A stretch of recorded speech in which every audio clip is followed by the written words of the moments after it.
Good morning student, स्वागत है आपका हमारे यूट्यूब चैनल के एक क्लासेस में। तो स्टूडेंट, आज का जो टॉपिक रहने वाला है वो रहने वाला है भारत की मृदा से, जिससे कि हर एग्ज़ाम में क्वेश्चन बनते हैं। और स्टूडेंट, वीडियो को अंत तक ज़रूर देखें और अपना स्कोर कमेंट बॉक्स में ज़रूर बताएं। तो चलिए शुरुआत करते हैं आज के पहले क्वेश्चन से। वही पहला क्वेश्चन है, भारत कृषि अनुसंधान परिषद के अनुसार भारत में कितने प्रकार की मिट्टियाँ पाई जाती हैं।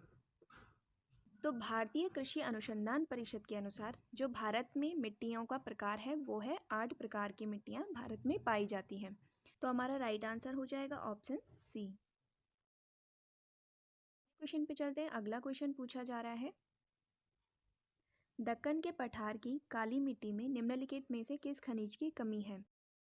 तो जो काली मिट्टी होती है, जिसको कि रैगुर और काली कपास मिट्टी के नाम से भी जाना जाता है, इसमें आमतौर पर क्या पाया जाता है, चूना, लोहा, मैग्नीशियम और एल्यूमिना, जो कि प्रचुर मात्रा में पाए जाते हैं। लेकिन इसमें क्या नहीं पाया जाता, फास्फोरस हो गया, नाइट्रोजन हो गया, और जो ह्यूमस होता है, जो कार्बनिक पदार्थ होते हैं, उसकी इसमें क्या होती है, कमी होती है। तो हमारा राइट आंसर हो जाएगा ऑप्शन सी। अगला क्वेश्चन है, मृदा निर्माण का निम्नलिखित में से कौन सा कारक मृदा के संचय को निर्धारित करता है। तो मृदा के संचय को कौन निर्धारित करेगा, ये निर्धारित करेगा उच्चावच। तो हमारा राइट आंसर हो जाएगा ऑप्शन सी। वही बात करें प्राणी जगत और वनस्पति जगत की, ये मृदा में जो जैविक खाद है यानी कि ह्यूमस, उसकी दर को क्या करते हैं, प्रभावित करते हैं। अगला क्वेश्चन है, निम्नलिखित में से भारत के काली मिट्टी क्षेत्र की पहचान कीजिए। तो अभी हमने पढ़ा भारत की काली मिट्टी सर्वाधिक कहाँ पाई जाएगी, ये पाई जाएगी डेक्कन ट्रैप में। ठीक है, तो इसका राइट आंसर हो जाएगा ऑप्शन सी। अगला क्वेश्चन है, दक्षिण भारत के पहाड़ी क्षेत्रों में मौजूद निम्नलिखित कौन सी मिट्टी इस क्षेत्र को चाय और कॉफ़ी की कृषि के लिए उपयुक्त बनाती है। तो चाय और कॉफ़ी के लिए कौन सी मृदा सबसे बेहतर होती है, तो ये होती है लैटराइट मिट्टी। ठीक है, क्योंकि इसमें क्या होता है, इसमें आयरन और एल्यूमिनियम की मात्रा सर्वाधिक होती है, जो कि चाय, कॉफ़ी, काजू या बागानी जो फसलें होते हैं उनके लिए क्या होती हैं, सबसे अच्छी मानी जाती हैं। साथ साथ के क्षेत्र की बात की जाए तो मुख्य रूप से ये कहाँ पाई जाएंगी, ये पाई जाएंगी पश्चिमी घाट के पहाड़ी क्षेत्रों में। ठीक है, तो राइट आंसर हो जाएगा ऑप्शन डी। अगला क्वेश्चन है, काली मिट्टी के बारे में निम्नलिखित में से कौन सा कथन सही है। तो जो काली मिट्टी होती है वो कहाँ पाई जाती है, दक्कन के अधिकांश पठार को क्या करती है, आच्छादित करता है। तो ये हमारा क्या हो जाएगा, राइट आंसर हो जाएगा। जो काली मिट्टी जो होती है उसमें क्या होता है कि फास्फोरस और नाइट्रोजन का क्या होता है, कमी होती है। ठीक है, तो पहला ऑप्शन भी क्या हो गया, गलत हो गया। अगला ऑप्शन था कि यह सभी प्रकार की मिट्टी से सबसे कम उपजाऊ है। तो जो काली मिट्टी होती है वो क्या होती है, सबसे अधिक उपजाऊ होती है। तो सी वाला कथन भी क्या हो गया, गलत हो गया। डी कथन क्या था, इसमें उत्तर भारतीय गंगा का अधिकांश मैदान शामिल है। तो ये भी गलत हो जाएगा, क्योंकि काली मिट्टी कहाँ पाई जाती है, ये पाई जाती है दक्कन के पठार वाले क्षेत्र में। अगले क्वेश्चन पे चलते हैं। अगला क्वेश्चन है, अधिकांशतः दक्कन पठार में पाई जाती है, जिसमें महाराष्ट्र, मध्य प्रदेश, गुजरात और आंध्र प्रदेश और तमिलनाडु के कुछ हिस्से शामिल हैं। तो उस मिट्टी के बारे में बताना है कि कौन सी मिट्टी इन क्षेत्रों में पाई जाती है। तो वो मिट्टी होती है, अभी पढ़ा हमने, काली मिट्टी। तो राइट आंसर हो जाएगा ऑप्शन सी। अगला क्वेश्चन है, पुरानी जलोढ़ मिट्टी को कहा जाता है। तो पुरानी जलोढ़ मिट्टी को क्या कहा जाता है, बांगर कहा जाता है। ठीक है, तो ये क्षेत्र कौन सा होता है, जो कि नदी के बाढ़ के मैदानों से ऊपर का क्षेत्र होता है, वो क्षेत्र क्या कहलाता है, बांगर कहलाता है। ठीक है, इसमें ज़्यादातर क्या पाए जाएंगे, कंकड़ पत्थर पाए जाएंगे। ठीक है, और ये खादर से क्या होती है, कम उपजाऊ होती है। ठीक है, और वहीं अगर खादर की बात की जाए तो खादर क्या है, ये नई जलोढ़ मिट्टी है, जो कि क्या होता है, हर साल बाढ़ के साथ आती है। ठीक है, और ये बांगर की तुलना में क्या होती है, ज़्यादा उपजाऊ होती है। तो हमारा राइट आंसर हो जाएगा ऑप्शन डी। अगला क्वेश्चन है, लेटेराइट मिट्टी का निर्माण निम्नलिखित में से किस कारण से होता है। जो लेटेराइट मिट्टी है वो पाई जाती है उच्च तापमान और भारी वर्षा वाले क्षेत्र में। ठीक है, जिससे कि क्या होता है, भारी वर्षा के कारण इस मिट्टी का जो ऊपरी हिस्सा है, जिसमें कि पोषक तत्व रहते हैं, वो पानी के साथ बहकर नीचे चले जाते हैं। ठीक है, जिसे कि क्या कहा जाता है, निक्षालन कहा जाता है। ठीक है, तो हमारा राइट आंसर हो जाएगा ऑप्शन बी। अगला क्वेश्चन है, जब हम ग्रामीण इलाकों में यात्रा करते हैं तो हमें कई क्षेत्रों में लाल मिट्टी दिखाई देती है। इसके रंग का कारण क्या है? तो इसका रंग का कारण क्या होता है? फेरिक ऑक्साइड की प्रचुरता।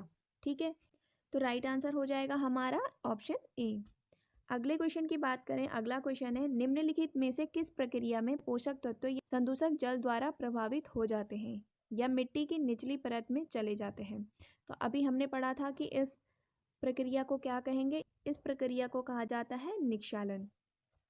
तो राइट आंसर हो जाएगा हमारा ऑप्शन ए। अगला क्वेश्चन है, काली मिट्टी के बारे में निम्नलिखित में से कौन सा कथन गलत है?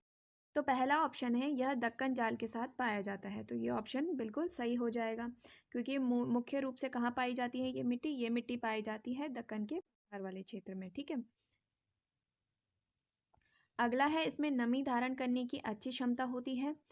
तो ये कथन भी बिल्कुल सही हो जाएगा। अगला है, गर्म मौसम में इसमें गहरी दरारें पड़ जाती हैं।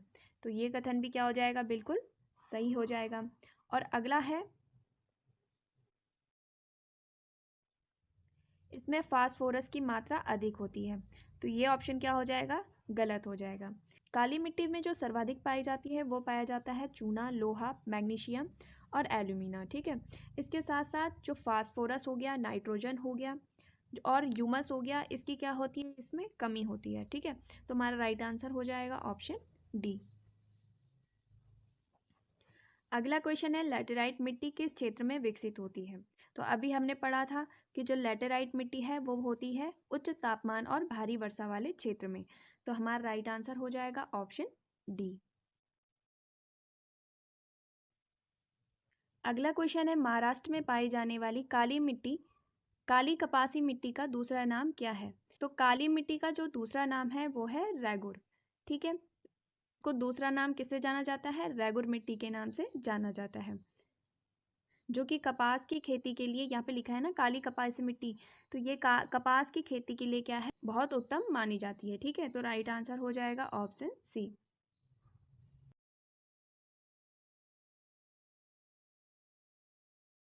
अगला क्वेश्चन है, मृदा अभिलक्षण का निम्नलिखित में से कौन सा युग्म सही है?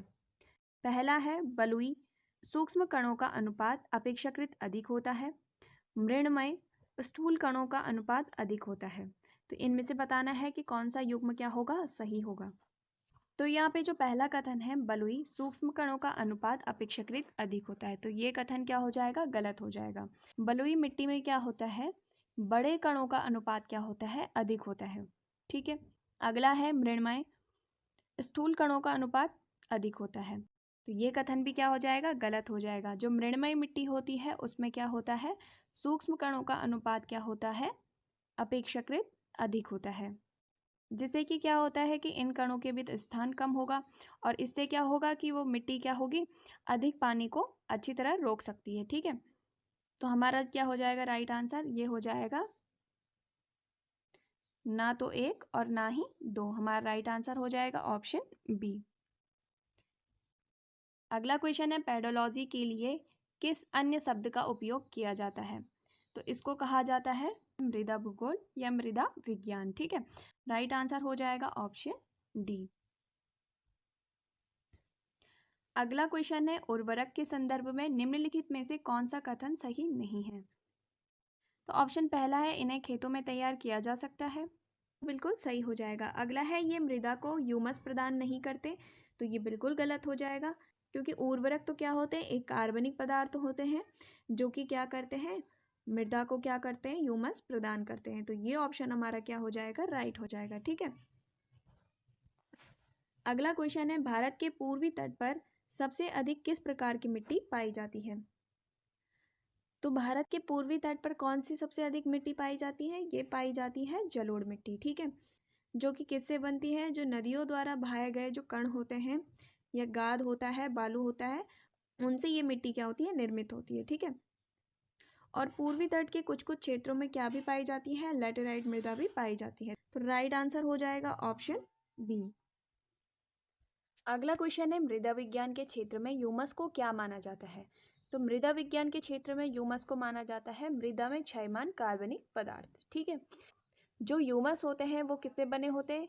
जैसे कार्बनिक पदार्थ पौधों और जीवों के क्या होते हैं, अवशेषों से अपघटित होकर बने होते हैं। ठीक है, तो राइट आंसर हो जाएगा ऑप्शन बी। अगला क्वेश्चन है, मृदा और तल छट में संदूषकों की सांद्रता को मापने के लिए किस इकाई का उपयोग किया जाता है? तो इसमें उपयोग किया जाता है ppm का, पार्ट्स पर मिलियन का। ठीक है, तो हमारा राइट आंसर हो जाएगा ऑप्शन डी। अगला क्वेश्चन है, लावा पठार में किस प्रकार की मिट्टी की प्रचुरता होती है? तो लावा पठार में पाई जाती है काली मिट्टी। ठीक है, तो राइट आंसर हो जाएगा ऑप्शन डी। अगला क्वेश्चन है, दक्कन के पठार की काली मिट्टी में निम्नलिखित में से किस खनिज की कमी है? तो हमने ये बहुत बार पढ़ लिया है, काली मिट्टी में जो होती है वो होती है फास्फोरस की कमी। ठीक है, तो राइट आंसर हो जाएगा ऑप्शन सी। अगला क्वेश्चन है, मृदा के संबंध में निम्नलिखित में से कौन सा युग्म सही है? पहला है, वन मृदा वे नदी घाटी के किनारों में दोमट और सिल्टदार होती है। तो ये कथन क्या हो जाएगा, बिल्कुल सही हो जाएगा। जो वन मृदा होती है वो कहाँ पाई जाती है? नदी घाटियों के किनारों में पाई जाती है। अगला कथन है, काली मृदा सामान्यतः फास्फोरस की मात्रा कम होती है। तो ये कथन भी बिल्कुल सही हो जाएगा। तो हमें पूछा था कि कौन सा युग्म सही है, तुम्हारा राइट आंसर हो जाएगा ऑप्शन ए, दोनों कथन सही है। ठीक है, अगला क्वेश्चन है, मृदा निर्माण प्रक्रिया के संदर्भ में निम्नलिखित में से कौन सा कथन सही है? ठीक है, पहला है, स्थानांतरण, संवर्धन, अपसारण और रूपांतरण मृदा निर्माण प्रक्रिया की विभिन्न श्रेणियां हैं। तो पहला कथन क्या हो जाएगा, ये बिल्कुल सही हो जाएगा। दूसरा कथन है, स्थानांतरण में सूक्ष्म कणों को अवक्षालन द्वारा नीचे की ओर ले जाया जाता है और संपोहन द्वारा निचले संस्तरों में संचित किया जाता है। तो ये कथन भी क्या हो जाएगा, बिल्कुल सही हो जाएगा। तुम्हारा राइट आंसर हो जाएगा, एक और दो दोनों सही है। अगला क्वेश्चन है, भारत की जलोढ़ मिट्टियां बहुत उपजाऊ होती हैं और कारण है इन मिट्टियों में नाइट्रोजन और ह्यूमस की प्रचुर मात्रा पाई जाती है। तो कथन ए क्या हो जाएगा, बिल्कुल सही हो जाएगा। जो जलोढ़ मिट्टियां हैं वो क्या होती हैं, बहुत उपजाऊ होती हैं। ठीक है, और इसका कारण जो है, इन मिट्टियों में नाइट्रोजन और ह्यूमस की प्रचुर मात्रा पाई जाती है। इसका कारण क्या हो जाएगा, गलत हो जाएगा। ठीक है, इन मिट्टियों में क्या होता है कि जो नाइट्रोजन और ह्यूमस है इसकी मात्रा होती है बहुत कम, जिससे कि क्या होता है कि किसानों को क्या करना पड़ता है, यूरिया और अन्य खादों का प्रयोग करना पड़ता है। ठीक है, तो हमारा जो राइट आंसर हो जाएगा कि कथन ए तो बिल्कुल सही है और कारण आर क्या है, गलत है। तो हमारा राइट आंसर हो जाएगा ऑप्शन सी। अगला क्वेश्चन है, लाल मिट्टी का रंग लाल होता है और कारण आर है इसमें लोह ऑक्साइड की उपस्थिति होती है। तो पहला कथन क्या है, पहला कथन बिल्कुल सही हो जाएगा। जो लाल मिट्टी है उसका रंग क्या होता है, लाल होता है। और कारण आर क्या है, इसमें लोह ऑक्साइड की उपस्थिति होती है। तो ये कारण भी क्या हो जाएगा, बिल्कुल सही हो जाएगा, क्योंकि लोह ऑक्साइड की उपस्थिति के ही कारण क्या होता है, इस मिट्टी का रंग लाल होता है। तो हमारा राइट आंसर हो जाएगा कि ए और आर दोनों सही हैं और आर ए की सही व्याख्या है। राइट आंसर हो जाएगा ऑप्शन ए। तो आज के लिए स्टूडेंट इतना ही। आई होप आपको वीडियो हेल्पफुल लगी हो और अपना स्कोर कमेंट बॉक्स में ज़रूर बताएं। साथ साथ वीडियो को लाइक करें, ज़्यादा से ज़्यादा शेयर करें एंड चैनल को जल्दी से सब्सक्राइब कर लें। धन्यवाद।